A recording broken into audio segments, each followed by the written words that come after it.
We've got ignition. Students are hooked, excited, and ready. But can they stay in the race? Today we're talking phase 2, commit to learning, where curiosity becomes commitment. It's about building confidence, creating purpose, and keeping students in the driver's seat, even when the road gets tough. So buckle up. This is Teachers on the Loose.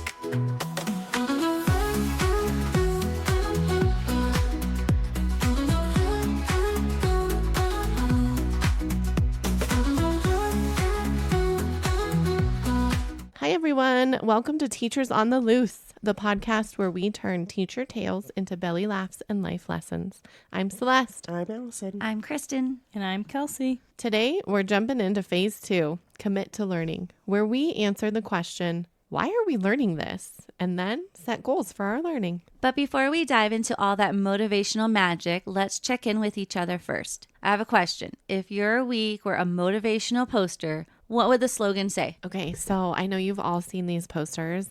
They're like in office buildings and they have that catchphrase really big, like motivation. Can you picture it? Yeah. Okay, and this one has Mount Everest pictured. Do you see it in your head? Yes. I can Okay, see it. so right, like you're ready because you're going to climb a mountain. Okay. Except mine would say, every dead body on Mount Everest was once a highly motivated person. So maybe just calm down some. Yeah. That I think that's where I'm at. okay. You need to calm down. You're being too loud. Okay. I like it. All right, what you got, Kels? Mine would be that one with the rope and a cat hanging onto Oh, it. yeah. And it's like, hang in there. You got this. That's me. But I'm like, Is it just one claw? It's just one claw. Ooh. I'm just by one claw right now. But we're hanging in. Yeah. There's still a smile on the cat's face, though, right? Sure is. Yeah. Yeah. Yeah. Okay, I love it. My poster would say, fall down 7 times, get up 8, or just lay there. It's fine too. Yeah. Is that motivation for you? Yes. I'm just going to, you know what? I'm just going to lay here. It's fine. All right. Allison, what you got? Mine would be like a postage stamp. Stick to one thing till you get there. Love it. Yeah. I Let's like get it. you there. Yeah. All right, jumping back into today's episode where we are talking all things phase 2, commit to learning. So what does that mean, Kels?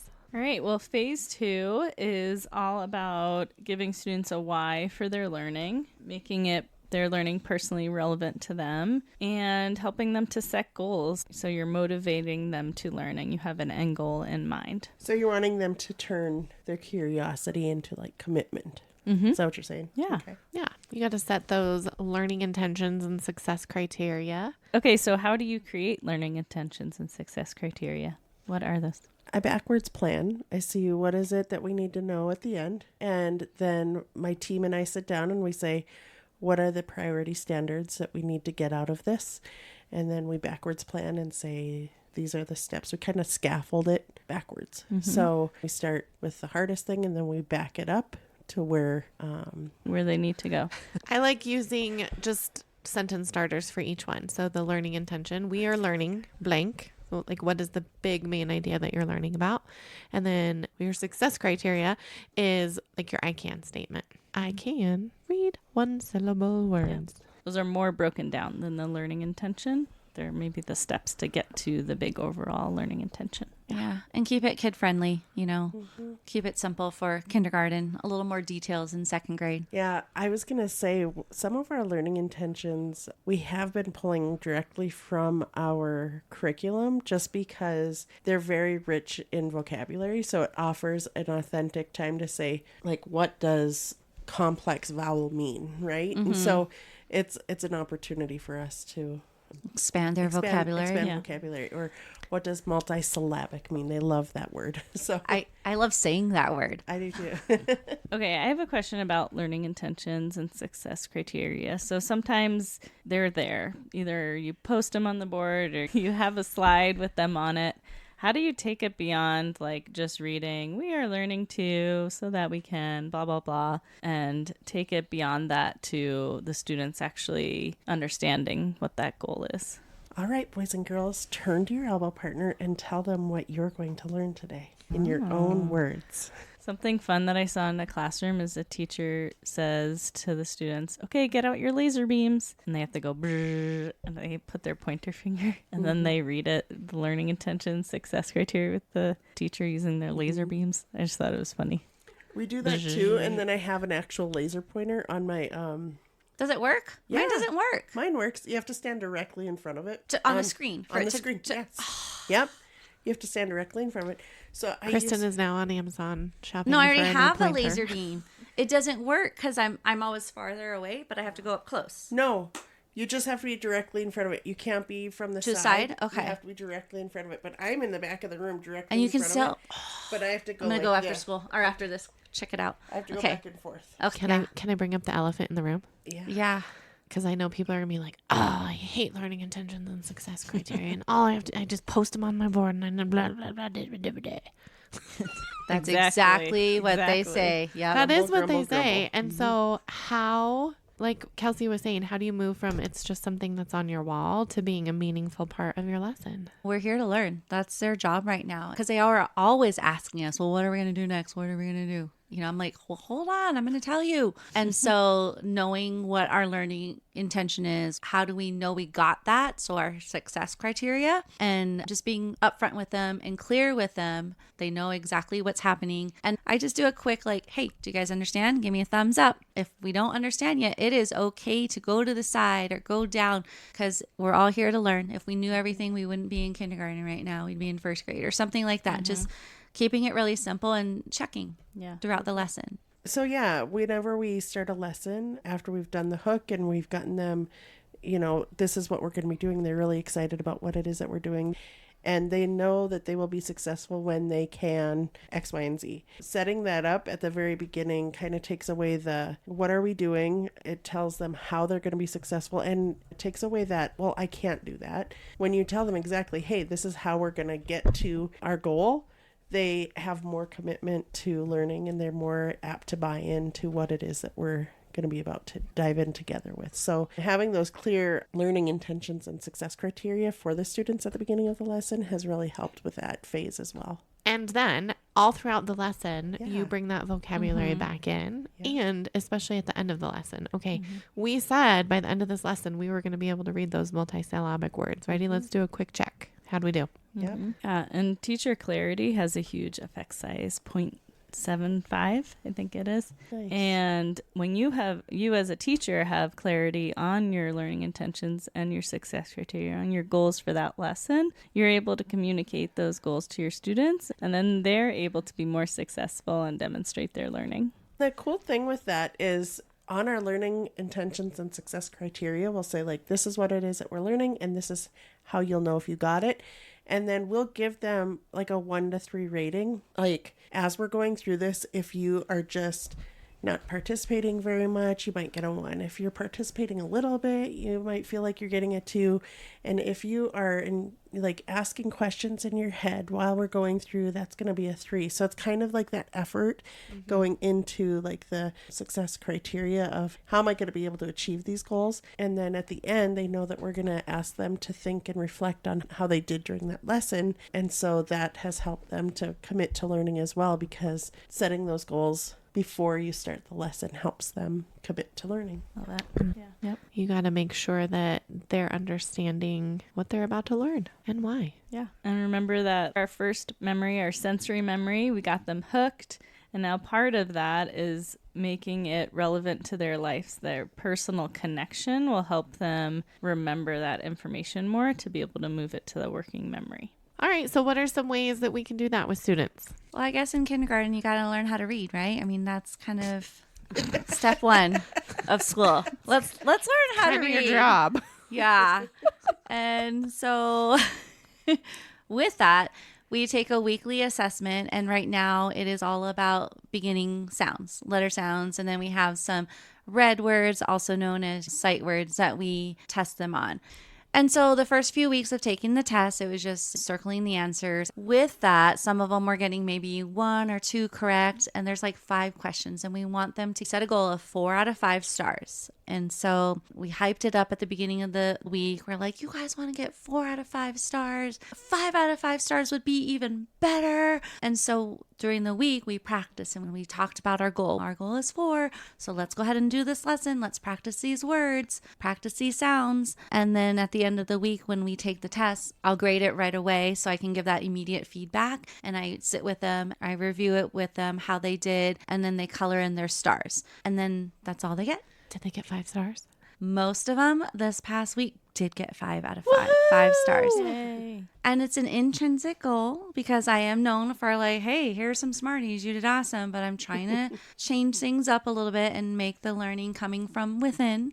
Yeah, and you're motivating to see what's in it for them. They get their Exactly. stars. They've learned their words. Yes, And those little awesome. successes as they practice are going to motivate them to try to go more. exactly. Like each week, more and more students are not just getting 4 out of 5 stars. They're getting 5 out of 5 stars. So that's just really awesome. I do let them color their stars with a smelly marker. So, I mean, that's a little bit of motivation externally right there. Yeah. Yeah, I would choose the red one. a lot of them do.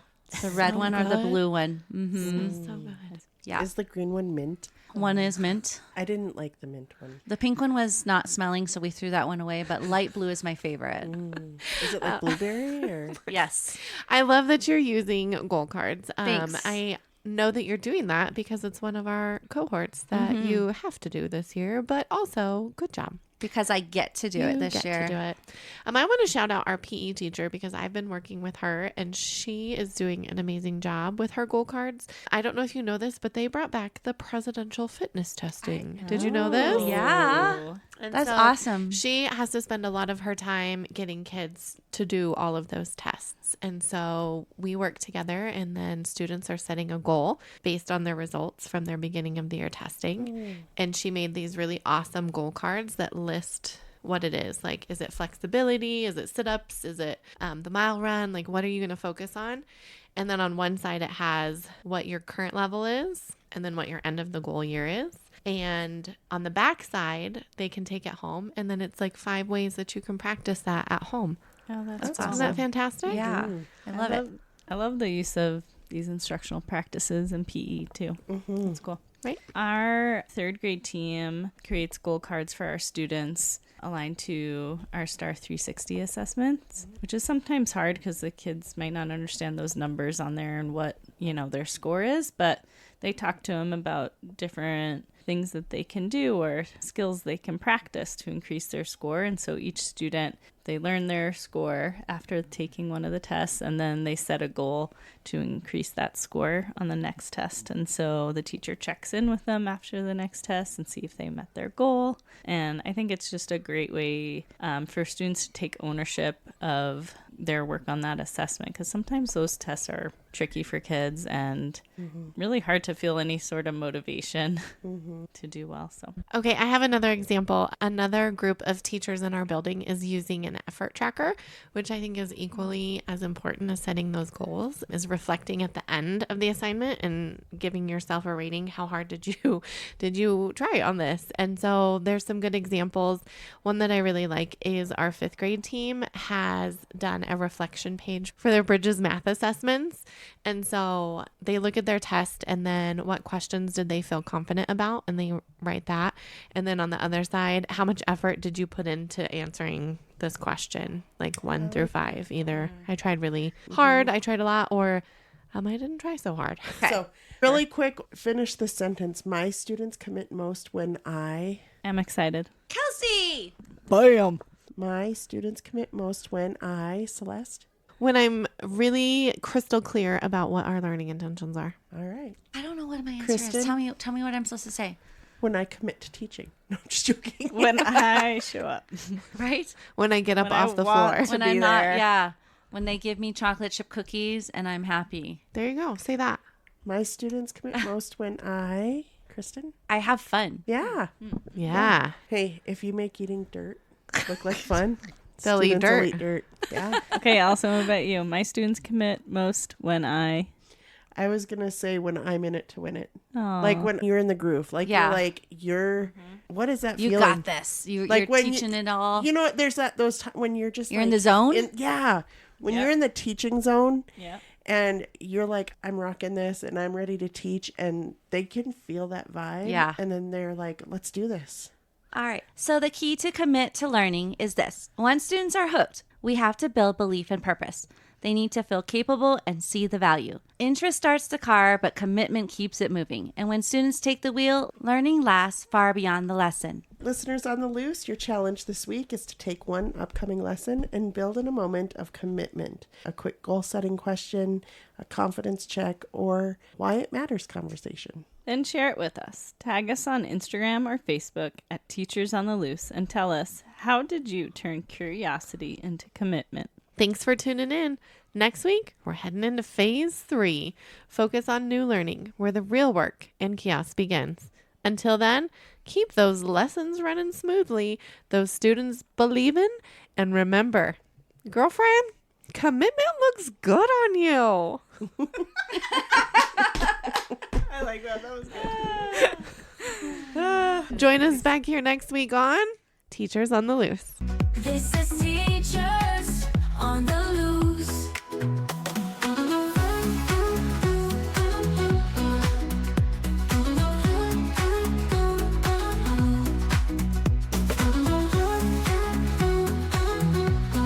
If your week were a motivational poster, what would the slogan say? Okay, so this week I will say I don't typically call in sick to work, but I did leave work early on Wednesday and I called in on Thursday and Friday. So like I took 2.5 days off, which is really unheard of for me. So I think my motivational poster would say something like, hard work never killed anybody, but why take a chance? Right? I love that. I'm just joking. Because I didn't go to work.